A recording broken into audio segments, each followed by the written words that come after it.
हिंदी के 2 practice set हो चुके थे। पहला वीडियो में डाल चुका हूँ, दूसरा भी डाल चुका हूँ। अब ये हिंदी का है तीसरा वीडियो। इस वीडियो में कम से कम 100 प्रश्नों का रेलो, इसको कंप्लीट कर देते हैं आज। एक एक प्रश्न महत्वपूर्ण है। टेट वाले, पुलिस वाले, होमगार्ड वाले, कोई वाले हों, सब लोग देख लो, हिंदी आपकी अच्छी हो जाएगी। संज्ञा, सर्वनाम, क्रिया, विशेषण के भेद, इनसे संबंधित 10-10 क्वेश्चन करेंगे। काल से संबंधित 10-10 प्रश्न, हर टॉपिक के 10-10 प्रश्न करेंगे और सब विभिन्न परीक्षाओं में आए हुए हैं, बहुत ज़्यादा महत्वपूर्ण। चलिए क्वेश्चन नंबर पहला पढ़ो, टू द पॉइंट पे आओ कि देश में आज भी जयचंदों की कमी नहीं है। इस वाक्य में जयचंदों शब्द में व्याकरण की दृष्टि से कौन सी संज्ञा है? बताइए सभी लोग। व्यक्तिवाचक, भाववाचक, जातिवाचक, समूहवाचक। अगर बाबूजी मैं यहां पर केवल जयचंद लिखता, केवल हरिश्चंद्र लिखता, केवल रावण लिखता तो ये किसी विशेष व्यक्ति का नाम हो जाता, तो ये व्यक्तिवाचक संज्ञा हो जाती। जयचंद है, हरिश्चंद है, रावण है, लेकिन यहाँ जयचंदों कहाँ है? जयचंदों का मतलब यहाँ वाक्य में गद्दारों से है। जयचंद गद्दार थे कि नहीं वो तो ऐतिहासिक बात है, इसके बारे में बाद में चर्चा करेंगे। पहले क्वेश्चन पे आओ। देश में आज भी जयचंदों की कमी नहीं है, इसका मतलब देश में आज भी गद्दारों की कमी नहीं है। अगर हम कहते हैं देश में आज भी हरिश्चंदों की कमी नहीं है, इसका मतलब देश में आज भी सच बोलने वालों की कमी नहीं है। हम ये कहते हैं देश में आज भी रावणों की कमी नहीं है, इसका मतलब देश में आज भी घमंडी लोगों की कमी नहीं है। तो यहाँ पर एक पूरी जात का उल्लेख किया जा रहा है। जयचंद के माध्यम से पूरी जात का, हरिश्चंद के माध्यम से पूरी जात का, या रावणों के माध्यम से पूरी जात का। यदि हमने बहुवचन बना दिया तो बाबूजी ये जातिवाचक संज्ञा हो गई, अब ये व्यक्तिवाचक नहीं रही, ये जातिवाचक संज्ञा हो गई। और अगर इसका बहुवचन ना होता तो ये व्यक्तिवाचक रहती। मैंने पहले भी आपको कई बार बताया है कि व्यक्तिवाचक संज्ञा का कभी बहुवचन नहीं होता, वो सिंगल होती है, और जातिवाचक संज्ञा का बहुवचन बन जाता है। ठीक समझ में आया? अगला क्वेश्चन। कश्मीरी सेब सिंदूरी लाल होता है, इस वाक्य में सिंदूरी शब्द क्या है? बताइए।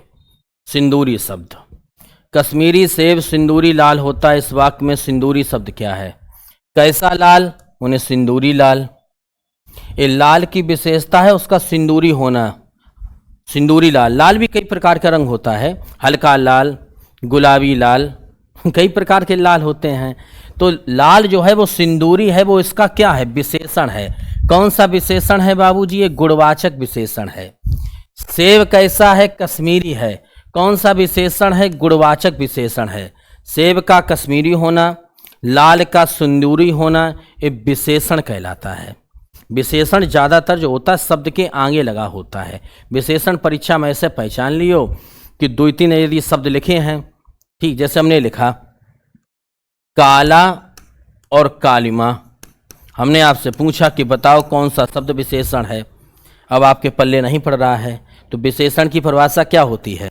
जो शब्द किसी वस्तु की विशेषता बताए। इन दोनों शब्दों के पीछे आप कोई शब्द लिख दो, कुछ भी लिख दो। चलो हम कह दें कुत्ता लिख दें, कुत्ता, ठीक। अब बताओ बोलने में कौन अच्छा लग रहा है? ये वाला बोलने में अच्छा लग रहा कि ये वाला? काला कुत्ता बोलने में ज़्यादा सही लग रहा है, बाक अच्छा भी लग रहा है। तो कुत्ता कैसा है? काला, यानी काला शब्द बन गया विशेषण, ठीक। वहीं पर भी 2-3 शब्द लिखे हों एक साथ, उसमें विशेषण छांटने को आए, आप केवल एक काम करना, उसके पीछे कोई शब्द लिख देना। अगर वो शब्द की विशेषता बताने लगे तो समझो विशेषण है, और विशेषता ना बता पाए तो समझो विशेषण नहीं, वो कुछ और है। अब कालिमा कुत्ता बोलने में अच्छा भी नहीं लग रहा है, वाक्य नहीं बनना है, तो कालिमा हो गया भाववाचक संज्ञा। समझ गए? हाँ। अच्छा अगला देखिए, प्रविशेषण क्या होता है? जो विशेषण की भी विशेषता बताए। विशेषण पढ़ाए थे मैंने, विशेषण की भी विशेषता। बाप के बाप, हमने कहा काला घोड़ा, ठीक। इसमें घोड़ा क्या है? विशेष है। जो वस्तु होती है वो विशेष कहलाती है। घोड़ा का काला होना क्या है? विशेषण है, कोई डाउट? और हम जा कहते हैं कि बहुत काला घोड़ा, बहुत काला घोड़ा, बहुत, तो ये विशेषण का भी विशेषता बता रहा है। तो ये बहुत शब्द जो है, या थोड़ा शब्द हम कहते हैं थोड़ा काला घोड़ा, कम काला घोड़ा, ये आपका क्या बन गया? प्रविशेषण बन गया। ठीक, जो विशेषण की भी विशेषता बताए। क्लियर है? पक्षी आकाश में उड़ रहे हैं, बताइए इस वाक्य में उड़ रहे हैं किस प्रकार की क्रिया है? पक्षी आकाश में उड़ रहे हैं, मैं बताऊं। अब आप आधे लोग कहें कि साहब जब सकर्मक है, क्योंकि पक्षी करता है, आकाश कर्म है और उड़ना क्रिया है, जब सकर्मक है, लेकिन नहीं है। सकर्मक इस वजह से नहीं है, जब कोई क्रिया करने पर क्रिया का प्रभाव यदि कर्म पर पड़े, क्रिया का प्रभाव यदि कर्म पर आए, जरा सा भी आए, रत्ती भर आ जाए, तो सकर्मक, और क्रिया का प्रभाव कर्म पर यानी उस वस्तु पर बिल्कुल ना पड़े तो अकर्मक। अब जब पक्षी उड़ रहे हैं तो उड़ने का प्रभाव आकाश पर पड़ेगा, क्या पड़ेगा? आकाश पर कुछ नहीं पड़ेगा, ना आकाश को चोट लगेगी, ना आकाश बढ़ेगा, ना आकाश घटेगा। तो जब आकाश पर कोई प्रभाव नहीं पड़ा, उड़ने का प्रभाव जो है सीधा पक्षी पर पड़ेगा, उसके ही पंख थकेंगे, उसके पंखों का फैलाव होगा, उसके पंख टूटेंगे, ये कुछ ना कुछ तो प्रभाव पंखों पे पड़ेगा। यानी उड़ने का प्रभाव है पक्षी पे पड़ेगा, थकान पक्षी को होगी कि आकाश को होगी। कर्म होते हुए भी ये वाक्य जो है अकर्मक क्रिया का रहेगा बाबूजी। इसका रीजन ये है कि हम जो काम हुआ है उस काम का प्रभाव कर्म पर बिल्कुल नहीं पड़ रहा है। आपके बात समझ में आ गई? काम का प्रभाव यदि कर्म पर पड़ता, क्रिया का प्रभाव यदि कर्म पर पड़ता, तो हम कहते तो कर्म होते हुए भी यह कर्मक क्रिया रहेगा। चलो, आप भले तो जग भला, इस वाक्य में आप शब्द क्या है? आप भले तो जग भला, इस वाक्य में आप शब्द क्या है बताइए? आप, बिल्कुल सही। जहां पर आप शब्द आ जाए, स्वयं शब्द आ जाए, खुद शब्द आ जाए, आप है, स्वयं है, खुद आ जाए, वो बाबूजी निजवाचक सर्वनाम होता है। आप आ जाए, स्वयं आ जाए, खुद आ जाए, ऐसा कोई शब्द आ जाए, आप है या आप स्वयं लिख दो या आप खुद लिख दो, ऐसा कोई शब्द आ जाए तो समझना कौन सा सर्वनाम है बाबूजी? वो निजवाचक सर्वनाम है। निज, निज माने होता ही है अपना। भाववाचक संज्ञा का उदाहरण नहीं है, बताइए कौन सा शब्द भाववाचक संज्ञा नहीं है? बताइए। देखिए, भाववाचक संज्ञा का मैं सबसे अच्छा तरीका बता दूं, सबसे अच्छा, जिस वस्तु को या शब्द को आप छू ना सकें वो भाववाचक है। ठीक, जैसे मैं बताऊं, किसी के अंदर माधुर्य का गुण है, माधुर्य का भाव है, कैसे छू सकते हो आप? हमारे अंदर वीरता का भाव है, कायरता का भाव है, आप कायर आदमी को तो टच कर सकते हो, लेकिन उसके अंदर जो कायरता का भाव भरा हुआ है उसको कैसे टच करोगे? आप बूढ़े आदमी को टच कर सकते हो, लेकिन उसके अंदर बुढ़ापा का जो भाव है उसको कैसे टच करोगे? आप जवान आदमी को स्पर्श कर सकते हो, लेकिन उसके अंदर जो जवानी का भाव है वो कैसे स्पर्श कर सकते हो? तो मेरे कहने का मतलब आप समझ गए। माधुर्य का गुण होता है, एक भाव होता है। वीर वही है जिसके अंदर वीरत्व का भाव हो, सुंदर वही है जिसके अंदर सौंदर्य का भाव हो, ये सब भाववाचक हैं। लेकिन भ्राता यानी भाई जो है ये बाबूजी जातिवाचक है।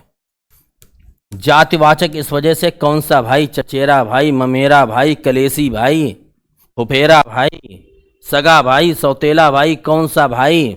तो भाई हो गया जाति। जितने रिश्तेदारियां होती हैं, फूफा, चाचा, मामा, ये सब जातवाचक में आते हैं। फूफा एक जात है, जीजा एक जात है, कौन से जीजा हैं, कौन से फूफा हैं, कौन से मामा हैं।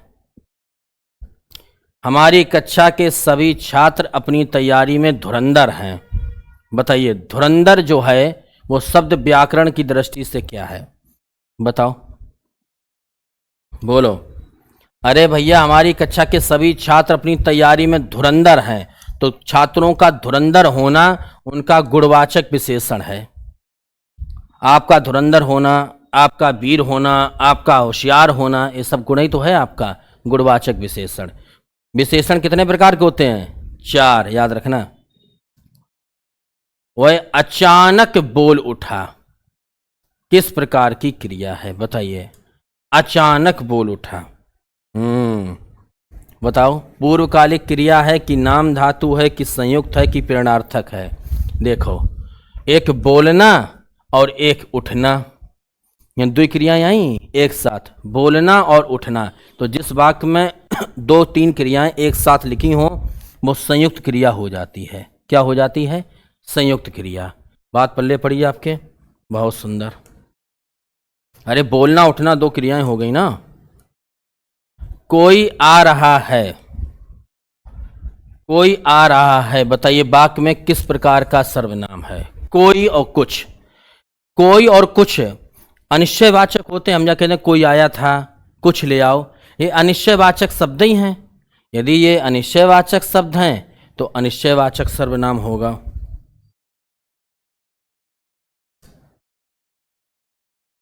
माँ ने बच्चे को नौकर से दूध पिलवाया।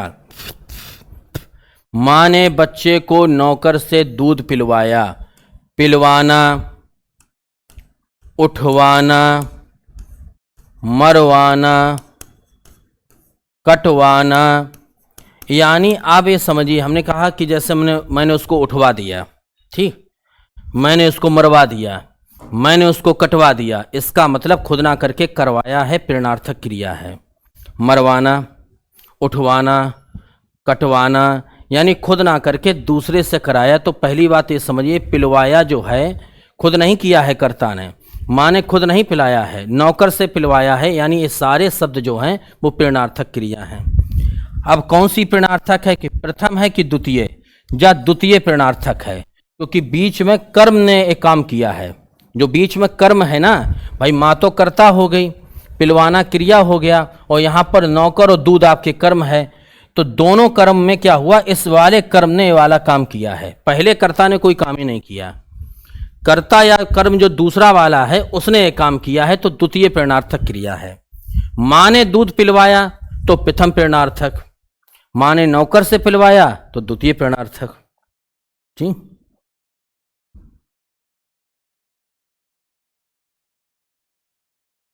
द्विकर्मक क्रिया। द्विकर्मक क्रिया वाला वाक्य कौन सा है बताओ? Question number 10। अरे भैया, द्विकर्मक क्रिया जहां पर दो कर्म आए। रोटी, इस वाक्य में एक ही कर्म है, ठीक, इस वाक्य में एक ही कर्म है। यहाँ शिक्षक ने छात्रों को गणित पढ़ाया, तो छात्र और गणित ये साफ साफ दो कर्म दिख रहे हैं, तो यही द्विकर्मक क्रिया का वाक्य हो गया, छात्र और गणित। अब लिंग वचन काल के आधार पर आ जाओ। 10 क्वेश्चन। हिंदी व्याकरण में प्राण, आंसू, दर्शन और हस्ताक्षर और होश शब्दों का प्रयोग सदैव किस वचन में होता है? बताइए। प्राण, ये शब्द नोट कर लेना, आंसू, दर्शन, हस्ताक्षर और होश शब्दों का प्रयोग सदैव किस वचन में होता है? चाहे प्राण शब्द आ जाए, चाहे आंसू आ जाए, चाहे दर्शन आ जाए, चाहे हस्ताक्षर आ जाए, चाहे होश आ जाए, ये सारे शब्द सदैव बहुवचन में होते हैं। सदैव बहुवचन में, सदैव बहुवचन में। प्राण निकले, आंसू आए, दर्शन किए, हस्ताक्षर किए, होश उड़े, सब बहुवचन में, सदैव बहुवचन में रहेंगे। ये नोट कर लेना। हमेशा बहुवचन, हमेशा बहुवचन रहेगा।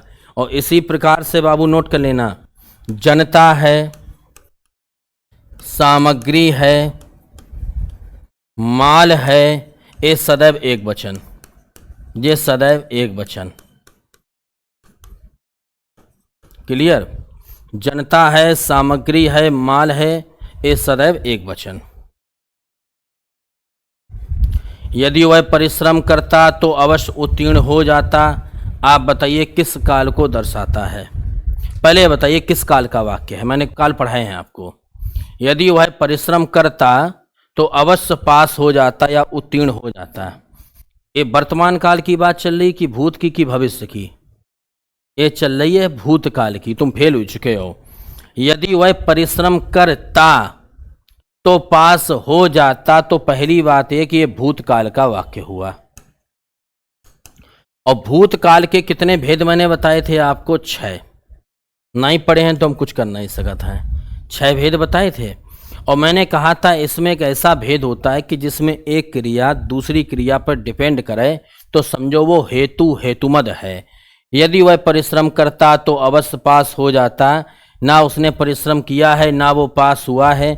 एक क्रिया दूसरी क्रिया पर डिपेंड कर रही है, हेतु हेतुमद। जहां पर यदि तो करके आई जाए समझो हेतु हेतुमद है। नोट कर लियो ट्रिक, यदि या तो आई जाए, यदि तो हेतु हेतुमद।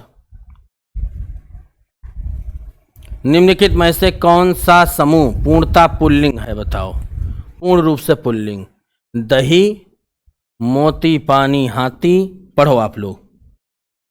पुल्लिंग, अरे वाक्य प्रयोग करके देखो। दही पिया,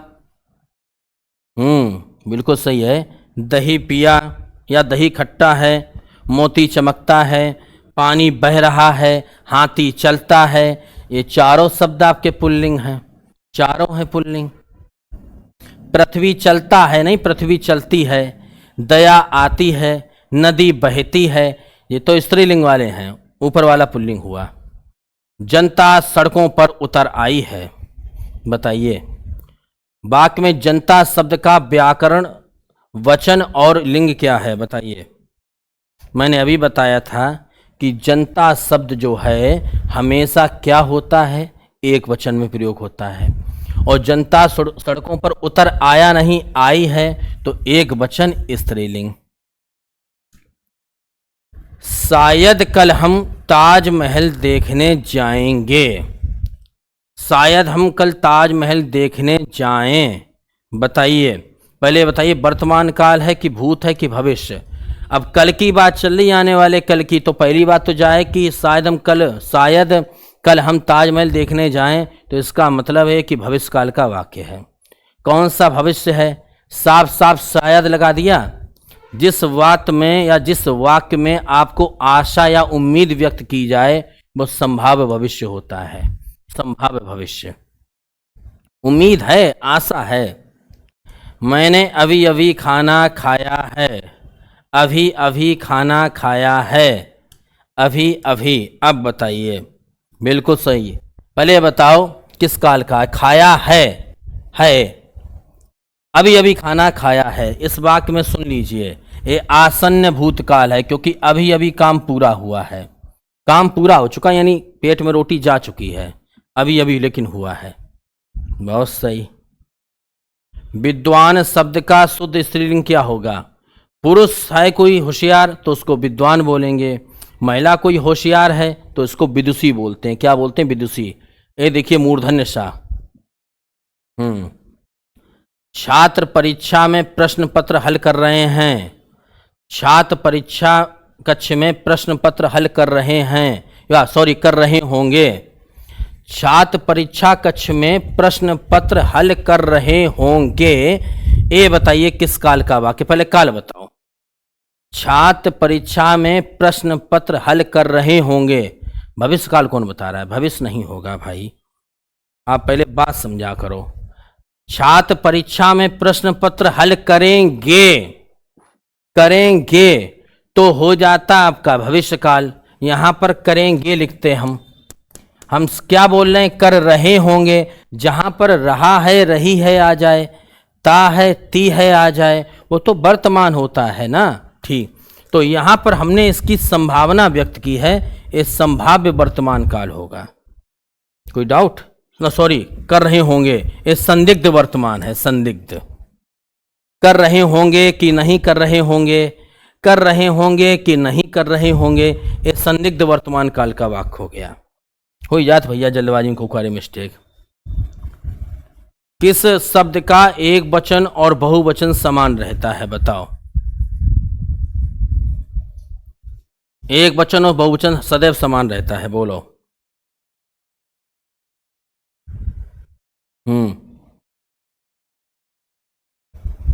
बोली, बिल्कुल सही। लड़का से लड़कों हो जाता है, बधू से बधुओं हो जाता है, माता से माताएं हो जाता है, मुनि शब्द रहेगा यहाँ पर, मुनि।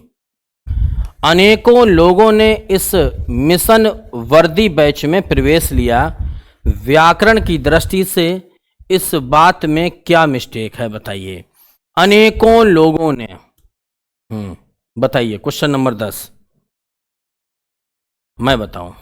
अनेक खुद में बहुवचन है, जब एक से अधिक वस्तु हो गई तो अनेक शब्द खुद में बहुवचन हुआ। जब अनेक शब्द खुद में बहुवचन है तो फिर उस बहुवचन को फिर काय बहुवचन बनाए रहे हो? अनेक को अनेकों क्यों कर रहे हो? अनेक हम बोल दें इसका मतलब बहुवचन हो गया। तो इसका मतलब आप वचन संबंधी गलती कर रहे हैं। अनेक लोगों ने इस मिशन वर्दी बैच में प्रवेश लिया, तो यहां पर अनेक का अनेक ही लिखा जाएगा, अनेकों नहीं लिखा जाता है।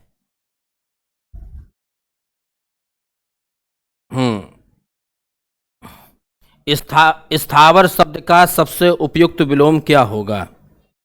स्थावर शब्द का बोलिए। स्थावर, स्थावर माने होता है एक जगह टिक कर रहने वाला, और जंगम माने होता है चलने वाला। तो क्या होगा? हाँ, जंगम माने होता है चलने वाला, जंगम। चंचल का क्या होगा? एकाग्र होगा। चेतन का क्या होगा? जड़ होगा।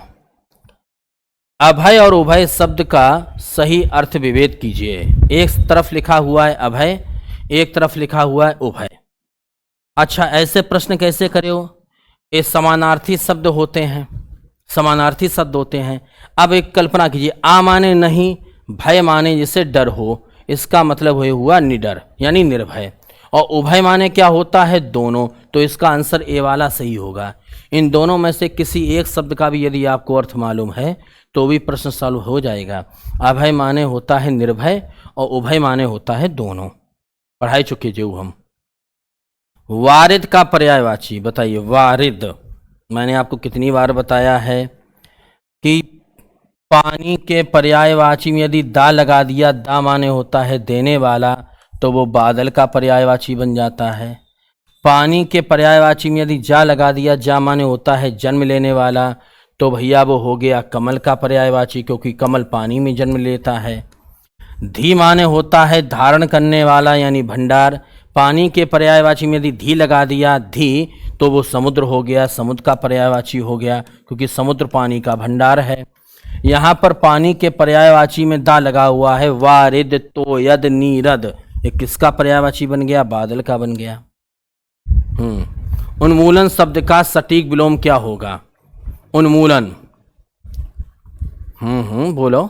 उन्मूलन शब्द का एक मिनट देख लो करो आसानी से, ये कमेंटें लोग बहुत कर रहे हैं। उन्मूलन का होगा अवमीलन नहीं, निमीलन। निमीलन, निमीलन। उन्मीलन लिखा है, उन्मीलन लिखा है तो उसी के अनुसार निमीलन होगा, निमीलन। और अगर हम कहते उन्मूलन, उन्मूलन माने होता है उखाड़ फेंकना, तो इसका विलोम हो जाता रोपण। शब्द के अनुसार बताएंगे। उन्मीलन का निमीलन, उन्मूलन का रोपण, क्योंकि उन्मूलन माने होता है उखाड़ फेंकना, रोपण माने होता है लगाना। शशधर और शशिधर ये दोनों एक जैसे शब्द हैं। इनका आप जरा ये बताइए कि कौन से शब्द का क्या अर्थ रहेगा? शशधर और शशिधर, चलो ये बताओ, इसमें दिमाग लगाओ। शशि माने होता है चंद्रमा, धर माने होता है धारण करने वाला। चंद्रमा को कौन धारण करता है? भगवान शिव। यानी दूसरे वाले शब्द का आंसर क्या है? शिव। और शिव केवल इसी में लिखा हुआ है भाई, किसी में शिव लिखा, किसी में चंद्रमा, फिर सूर्य लिखा है। आपको ये पीछे वाला मालूम है? कॉमन सेंस से लगा दिया दिमाग कि शशि माने होता है चंद्रमा और धर माने होता है धारण करने वाला। तो इसका मतलब ये हुआ कि यही वाला ऑप्शन ठीक होगा। और शशधर माने हो जाएगा फिर चंद्रमा। केसरी शब्द का समानार्थी, केसरी, बिल्कुल सही। केसरी किसे बोलते हैं? शेर को। पंजाब केसरी लाला लाजपत राय, बिहार केसरी, फलाने केसरी। और केसरी माने होता है शेर, और शार्दुल माने भी शेर होता है। शार्दुल माने क्या होता है? शेर ही होता है, ध्यान रखना। बिल्कुल सही। भुजंग जो है वो सांप का पर्यायवाची है। तुरंग जो है तुरंत भासता है, घोड़ा, घोड़ा तुरंत भासता है, तुरंत। अनंग जो है जिसके अंग ना हो वो कामदेव का पर्यायवाची है, कामदेव। याद ऐसे कर लियो। सांप काला भुजंग, घोड़ा तुरंत भाजे, तुरंग भाजे, और अनंग जिसके कोई अंग नहीं, कामदेव। आरोहण का विलोम ये तो सब बता देंगे, बताओ। बिल्कुल सही, अवरोहण, कोई दिक्कत नहीं। आरोहण माने होता है ऊपर चढ़ना, अवरोहण माने होता है नीचे उतरना। प्रत्यूष का सही क्या होगा? प्रत्यूष का सही शब्द बताइए। प्रत्यूष माने क्या होता है? बिल्कुल सही। प्रत्यूष का मतलब होगा प्रातः काल, सूर्योदय से पहले का जो समय होता है वही प्रत्यूष है। ठीक, प्रातः काल। अतुल और अतल का सही अर्थ क्या होगा? अतुल और अतल। अतुल माने क्या होता है ये बताओ? जिसकी कोई तुलना ना हो, जिसकी तुलना ना हो, इसका समझ में आ गया। और आतल माने क्या होता है? आ माने नहीं, छोटा आ जब लग जाए समझो नहीं निकलता है। आ माने नहीं, तल माने तली उसकी, यानी अतल का मतलब है गहरा। इसका कोई तल नहीं, इसका मतलब बहुत गहरा है, इसकी तली नहीं मिल रही है। और अतुल माने क्या होता है? जिसकी तुलना ना हो।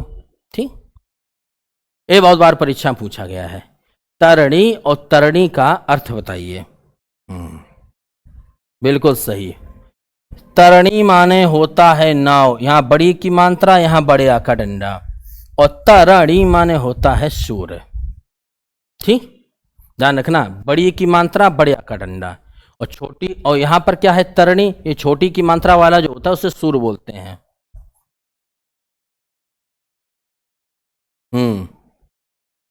अतीन्द्रिय शब्द में कौन सा उपसर्ग है?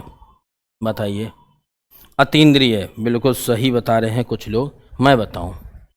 मूल शब्द क्या है? इंद्रिय। और इसमें जो उपसर्ग लगा हुआ है अतीन्द्रिय, अति। अतीन्द्रिय में कौन सा उपसर्ग है? अति। अतीन्द्रिय का मतलब होता है जो इंद्रियों से परे हो, अतीन्द्रिय। ठीक, तद्भव बताइए। तद्भव, तद्भव बताइए। अग्नि तो तत्सम शब्द है, बिल्कुल शुद्ध लिखा हुआ है। सूर्य तत्सम शब्द है, बिल्कुल सूर्य सही लिखा हुआ है। घोटक तत्सम शब्द है, बिल्कुल सही, घोड़ा को बोलते हैं घोटक। अचरज नहीं होता है बाबूजी, आश्चर्य होता है। तत्सम में आश्चर्य होता है, इसका तद्भव लिखा हुआ यानी अशुद्ध रूप लिखा हुआ है। अचरज नहीं बोलते हैं, आश्चर्य बोलते हैं। भुलक्कड़ शब्द में किस प्रत्यय का प्रयोग हुआ है? भुलक्कड़।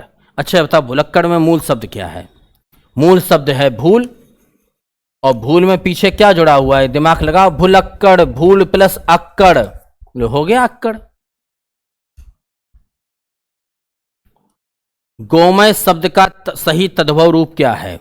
यानी गोमय शुद्ध शब्द है और इसका अशुद्ध रूप पूछा है। किस चीज को गोमय कहा जाता है? मैं बताऊं, गोबर को बोलते हैं, गोबर को गोमय। गोबर को बोलते हैं गोमय। ठीक, क्योंकि गाय की शुद्ध वर्तनी क्या होती है? गाय को तत्सम बोला जाता है गो।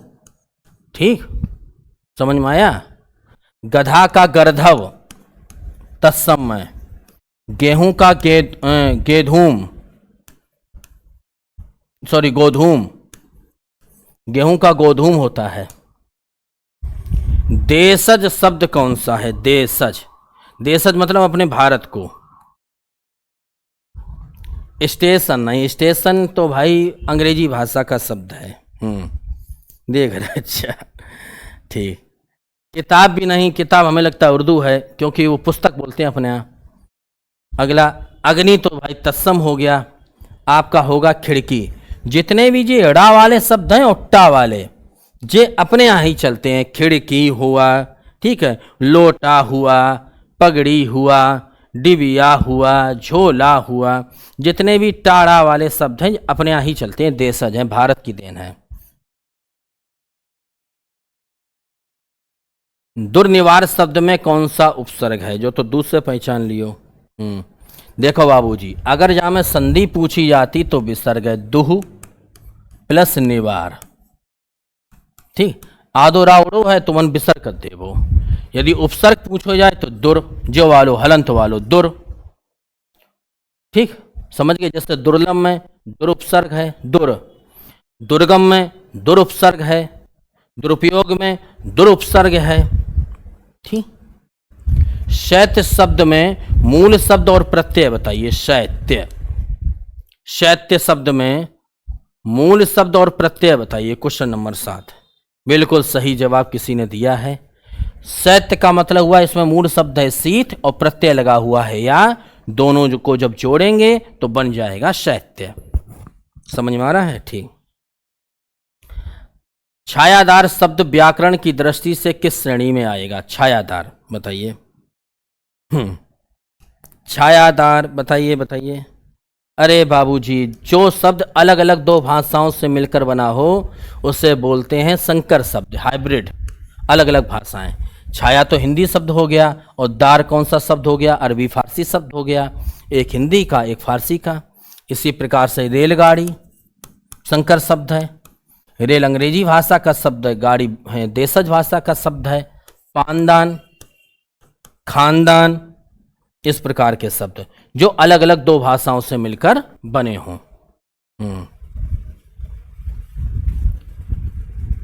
तत्सम तद्भव का कौन सा युग्म अशुद्ध है?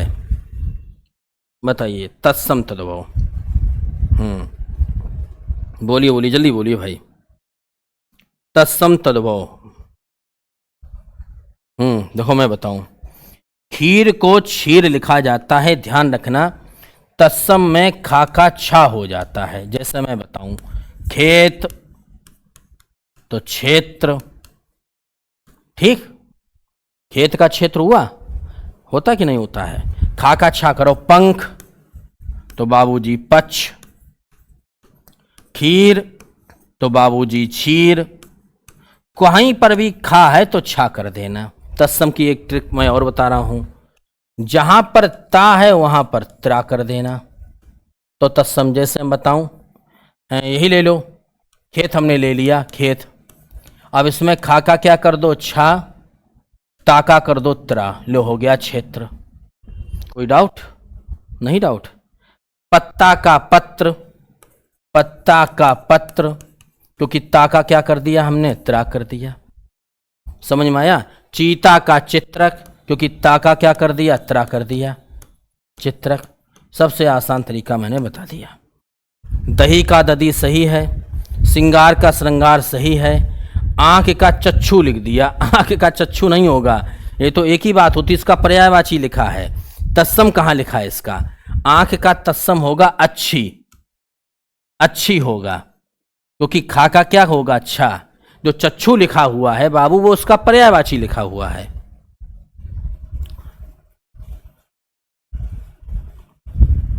प्रत्युपकार शब्द में कितने उपसर्ग हैं? बताओ, क्वेश्चन नंबर 10। अरे सिंपल सा है भैया, दो उपसर्ग हैं, एक तो प्रति, दूसरा उप, और तीसरा मूल शब्द है कार। एक दो उपसर्ग हो गए भाई, इसको अलग कर दो तो उपकार बना, उपकार में एक और उपसर्ग जोड़ दिया तो प्रत्युपकार हो गया, तो दो उपसर्ग होंगे, दो। मुहावरे बताइए अब 10। पढ़े लिखे पढ़े फारसी बेचे तेल, यह देखो कुदरत का खेल। इस समय भारत में यही चल रहा है, पढ़े फारसी बेचे तेल, यह देखो कुदरत का खेल। हाँ बिल्कुल सही, पढ़े फारसी बेचे तेल, यह देखो कुदरत का खेल। शिक्षित होकर भी योग्यता के विरुद्ध निम्न स्तर का कार्य करना। कभी कभी बहुत लोग पढ़े लिखे होते लेकिन मजबूरी में कोई नौकरी नहीं मिली तो छोटे स्तर को काम करना पड़ता है, और कुछ कतई पढ़े लिखे नहीं, अरबों में खेल रहे हैं। ज़्यादा पढ़ाई लिखाई बेकार ही है। भई गति सांप छछूंदर केरी, बताओ। भई गति सांप छछूंदर केरी, छछूंदर और सांप जैसी गति हुई। भई गति सांप छछूंदर केरी, बिल्कुल सही। दुविधा की स्थिति में पड़ जाना, दुविधा में। सांप छछूंदर जैसे दौड़ा दौड़ लगे हैं, इधर भाग रहे उधर भाग रहे। बालू से तेल निकालना, बताओ, क्वेश्चन नंबर 3। बालू से तेल निकालना, यहां पर काफी लोग गलत कर देते हैं। कुछ लोग कह देते हैं कि मूर्खतापूर्ण कार्य करना, कि बालू में से तेल कहां निकले और कुछ कहते हैं असंभव कार्य को संभव कर दिखाना। बताइए बी और डी में से कौन सा सही?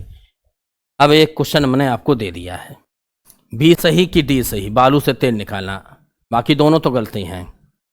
उतर गई लोई तो क्या करेगा कोई, बताइए। उतर गई लोई तो क्या करेगा कोई, लोई माने यहाँ इज्जत से है। जब सम्मान ही नष्ट हो गया तो अपयश का क्या डर, ठीक, यानी जब सम्मान ही नष्ट हो गया तो अपयश का क्या डर। मुंह में राम बगल में छुरी, एक कहावत है ना, पूरी कहावत तो ये, मुंह में राम बगल में ईंट, आए जा राम धमक दे ईंट। तो इसका मतलब क्या होता है? मुंह में राम बगल में छुरी, बताइए। नहीं, मुंह में राम कपटी मित्र, इसको बोलते हैं कपटी मित्र। ऊपर से मित्रता है और मन में हत्या का प्लानिंग चल रहा है। काठ की हंडी बार बार नहीं चढ़ती। लोग कहते हैं ना, काठ की हंडी बार बार नहीं चलती, यानी छल कपट का व्यवहार हमेशा सफल नहीं होता है। 2-3 बार ही चूना लगाए पे हो। खग जाने खग की ही भाषा, खग जाने खग की ही भाषा। बताइए, पक्षियों की भाषा समझना कठिन नहीं। खग जाने खग की ही भाषा, यानी समान प्रवृत्ति वाले ही एक दूसरे की बात समझते हैं। शराब की बात शराबी समझेगा, चोर की बात चोरी की बात चोरी समझेगा और कोई नहीं समझ पाएगा। जुआरी की बात जुआरी ही समझेगा। गूलर का फूल होना, गूलर का फूल होना, गूलर का फूल बहुत साल बाद दिखता है। इस वजह से मैं कह सकता हूं कि दुर्लभ वस्तु होना, कभी दिखाई ना देना। जय बोले ईद का चांद होना। आंख के अंधे और नाम नैन सुख, आंख के अंधे नाम नैन सुख। जैसे नाम है ज्ञान देवी और मालूम नहीं एक चवन्नी को, वही हाल हो गया। नाम तखत सिंह, घर में नहीं पटुलिया। तो आंख के अंधे नाम नैन सुख, नाम के विपरीत गुण होना। नाम बहुत सुंदर है, काम जो है पूछो ही मत। कलई खुलना, जो तो मालूम होगा। कलई खुलने का मतलब है रहस्य या भेद का प्रकट हो जाना, रहस्य या भेद का प्रकट हो जाना। ठीक भाई, अब बताइए। मुझसे अब चला नहीं जाता, मुझसे अब चला नहीं जाता। मैं बताऊं, वाच्य होते हैं 3 प्रकार के, कर्त, कर्म और भाव। ट्रिक से समझ लो। बिल्कुल साधारण वाक्य लिखा हुआ है तो कर्तवाच्य, जहां पर से या द्वारा आ जाए तो कर्मवाच्य, और जहां पर मजबूरी प्रकट हो तो भाववाच्य। मजबूरी प्रकट हो, जैसे मुझसे अब चला नहीं जाता। आपको वाक्य पढ़ने के क्या लग रहा है कि मजबूरी प्रकट हो रही, आप अपनी भाव व्यक्त कर रहे हैं तो भाववाच्य। सिंपल वाक्य है तो कर्तवाच्य, और से या द्वारा हो गया तो कर्मवाच्य, और वैसे भाववाच्य।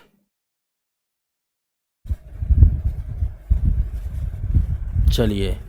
चिर जीवो जोरी जुरे, क्यों ना सनहे गंभीर, को घटी ए ब्रसुभान जा, वे हलदर के वीर। आहा, बताइए इस वाक्य में कौन सा अलंकार है? देखिए, इस वाक्य में बहुत लोग नहीं समझ पाते हैं। यहां पर श्लेष अलंकार है। मैं पढ़ाऊंगा अलंकार। अलंकार, श्लेष अलंकार में क्या होता है, एक ही शब्द के 2-3 अर्थ हुई जाते। यहां वृषभानुजा के 2 अर्थ हैं। एक है वृषभानु की पुत्री यानी राधा, ठीक, वृषभानु की पुत्री राधा होगी, और दूसरा वृषभानुजा गाय को बोलते हैं, यानी एक ही शब्द के अनेक अर्थ निकल आए। यहां पर हलदर के भी 2 अर्थ हैं। हलदर का मतलब है बलराम, ठीक, समझ गए, और दूसरे हलदर का मतलब है बैल, यानी हल को धारण करने वाला। तो एक ही शब्द के 2-2 अर्थ 3-3 अर्थ निकल रहे हैं। श्लेष अलंकार, श्लेष। पिताजी द्वारा समाचार पत्र पढ़ा जा रहा, मैंने अभी बताया, द्वारा आ जाए, से आ जाए, से या द्वारा आ जाए तो कौन सा होगा, कौन सा होगा, कर्मवाच्य। हाँ। पीपर पात सरिस मन डोला, पीपल के पत्ते के समान मन डोला। जहां पर सरिस, सा सम, सरिस सा सम आ जाए, सरिस आ जाए, सा आ जाए, सम आ जाए, वहां पर होता है कौन सा अलंकार, यानी तुलना की जा रही है बाबूजी, उपमा अलंकार। उपमा। मुखचंद्र सा, मुखचंद्र सा, मुखचंद्र नहीं, मुखचंद्र जैसा। तो सा, सी, सम, सरिस आ जाए तो हो जाता है उपमा अलंकार, यानी एक वस्तु की दूसरी वस्तु से कंपेयर की जाए, तुलना की जाए। अब इसमें जो सरिस, सा, सम जो आते हैं उपमा अलंकार में, जो पहचानने वाले शब्द होते हैं, इनको बोलते हैं वाचक शब्द। क्या, कौन से शब्द? वाचक शब्द। एक मैं ट्रिक आपको बताऊं। हम कह दें मुखचंद्र तो जामे हुई गो रूपक, इसका मतलब है हमने मुख को ही चंद्र मान लिया। तुम्हारे मुख में और चंद्रमा में कोई अंतर नहीं। और मुख चंद्र सा, तो इसका मतलब तुम्हारा मुख जो है चंद्रमा जैसा। जहां पर उपमान और उपमेय एक साथ लिखे हों या विशेषण विशेष एक साथ लिखे हों और बाद में सा सी सम ना हो तो रूपक यानी वही रूप मान लिया। जैसे समझ में आया? अगला क्वेश्चन नंबर, जहां उपमेय में उपमान की संभावना या कल्पना, उपमेय या उपमान में, उपमेय में उपमान की संभावना या कल्पना की जाए, बताइए कौन सा अलंकार?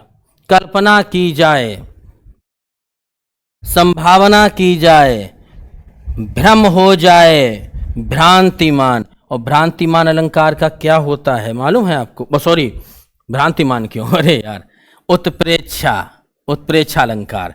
मनु मानहु, जनहु जानो, इस प्रकार के शब्द आते हैं वाचक शब्द उत्प्रेक्षा अलंकार में।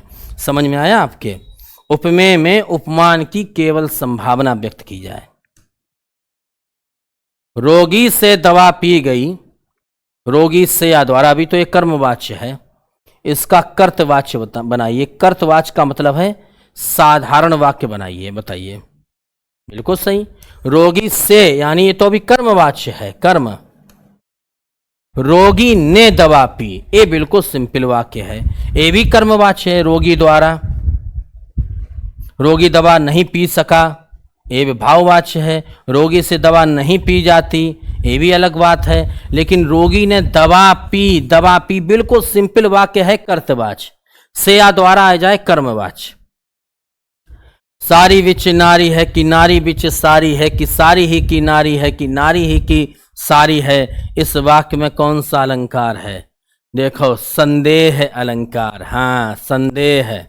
जहां पर या शब्द आ जाए, बीच में की शब्द आ जाए, संदेह। मुख है या चंद्र है, मुख है या चंद्र है, वो संदेह अलंकार होता है। बिल्कुल सही।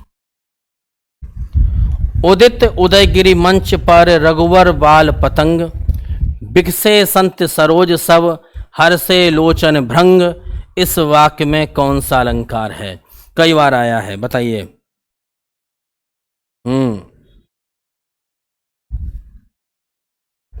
बिल्कुल सही।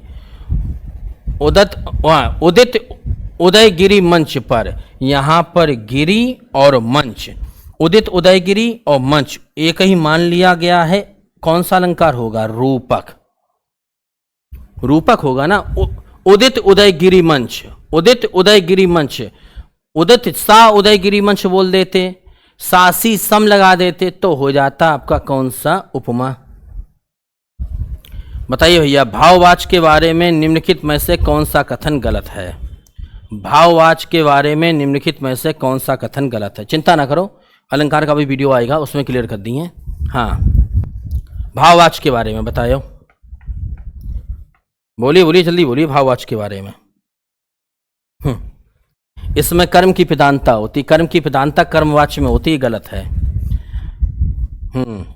कर्ता के साथ से या के द्वारा विभक्ति लगती है, ये बात सत्य है कि असत्य है? बोलिए। ये बात सत्य है। ठीक। क्रिया हमेशा अन्य पुरुष एक वचन पुल्लिंग में रहती है, ये भी सत्य है।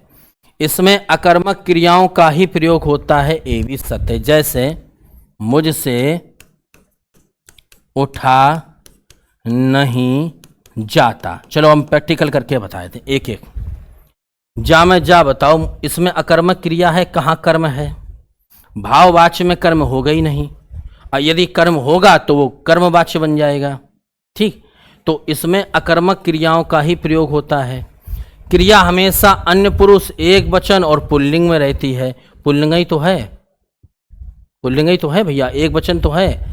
कर्ता के साथ से या के द्वारा, मुझसे, मुझसे, हमसे, तुमसे, बीच में से आ गया, तीनों शर्तें पूरी हुई रही हैं, हो गया भैया। बिनु पद चले सुने बिनु काना, कर बिनु कर्म करे बिनु नाना, आनन रहित सकल रस भोगी, बिनु वाणी बक्ता बड़ जोगी, इस चौपाई में कौन सा अलंकार है? बताइए। बिनु पद चले, बिना पैरों के चलता है, बिनु सुनाए बिनु काना, बिना कानों के सुनता है, कर बिनु कर्म करे विधि नाना, बिना हाथों के विभिन्न प्रकार के कर्म करता है। बार बार बिना शब्द आए है।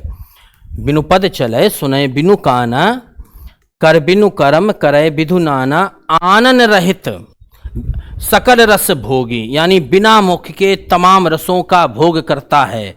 और बिनु वाणी वक्तावड़ जोगी, और बिना वाणी के बहुत बड़ा वक्ता है। यानी यहाँ पर बिना कारण के भी कार्य होना पाया गया कि नहीं। बिना पैरों के चल रहा है, बिना कानों के सुन रहा है, बिना हाथों के काम कर रहा है, बिना वाणी के बोल रहा है। तो जहाँ कारण के ना होने पर भी कार्य हो रहा है, कौन सा अलंकार? विभावना अलंकार। नोट कर लो। और इसकी सबसे बढ़िया पहचान है कि बिनु शब्द आ जाएगा, बिनु या बिना शब्द आ जाएगा, बिनु या बिना शब्द आएगा। यानी जहाँ पर कोई वस्तु है नहीं, उसके बावजूद भी उस चौपाई में, कविता में कार्य हो रहा है, तो विभावना अलंकार कर देना। रामचरितमानस की रचना तुलसीदास ने किस भाषा में की थी? रामचरितमानस ब्रजभाषा, खड़ी बोली, अवधी या मैथिली? रामचरितमानस बताइए। रामचरितमानस इसमें क्या है? बिल्कुल सही। तुलसीदास ज़्यादातर भैया अवधी भाषा में लिखते रहे, अवधी। लेकिन तुलसीदास की जो विनय पत्रिका है, इसकी भाषा कैसी है? इसकी भाषा कैसी है? ब्रज है। ये नोट कर लेना, परीक्षा में कंफ्यूजन हो जात। इस वजह से कंफ्यूजन हो जात कि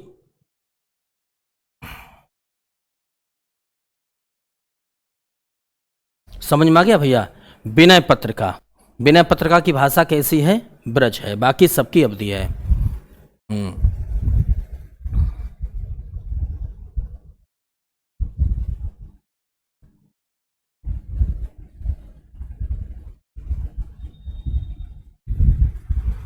महादेवी वर्मा को उनकी किस काव्य कृति के लिए ज्ञानपीठ पुरस्कार मिला था? बताइए, जो तो बता सकत हो। यामा है तो सब महादेवी वर्मा की रचनाएं। निहार, नीरजा, रश्मि, दीप शिखा, कुल मिला के याद रखना, इनकी रचना का नाम है यामा। ठीक, यामा के लिए मिला था। हिंदी साहित्य, हाँ ये ध्यान रखना, नीरजा, रश्मि, यामा, दीप शिखा सभी उन्हीं की रचनाएं हैं, महादेवी वर्मा की थी। हिंदी साहित्य में कलम का सिपाही किसे कहा जाता? मुंशी प्रेमचंद्र को। ये तो आपको मालूम होगी, कलम का सिपाही। हाँ, लेकिन एक चीज ध्यान रखना, बहुत ज़्यादा अच्छा, कलम का सिपाही नाम से प्रेमचंद की जीवनी किसने लिखी है? प्रेमचंद की जीवनी तो अमृत राय ने। मुंशी प्रेमचंद को कलम का सिपाही कहते हैं, लेकिन कलम का सिपाही नाम से जो मुंशी प्रेमचंद की जीवनी लिखी है, वो तो अमृत राय ने लिखी है। अंधा युग बताओ, अंधा युग किसकी प्रसिद्ध रचना है? अरे भैया, अंधा युग नहीं मालूम, कैसे काम चले? धर्मवीर भारती। सुमित्रा नंदन पंत की किस कृति को छायावाद का घोषणा पत्र यानी मैनिफेस्टो कहा जाता है? सुमित्रा नंदन पंत की किस कृति को छायावाद का घोषणा पत्र कहते हैं? बताइए। हाँ, सुमित्रा नंदन पंत की। बीड़ा है कि ग्रंथि है कि पल्लव है कि कुंजन है? बताओ भाई, जल्दी बताओ। पल्लव रचना को। आषाढ़ का एक दिन नाटक किसने लिखा है? आषाढ़ का एक दिन नाटक बताइए।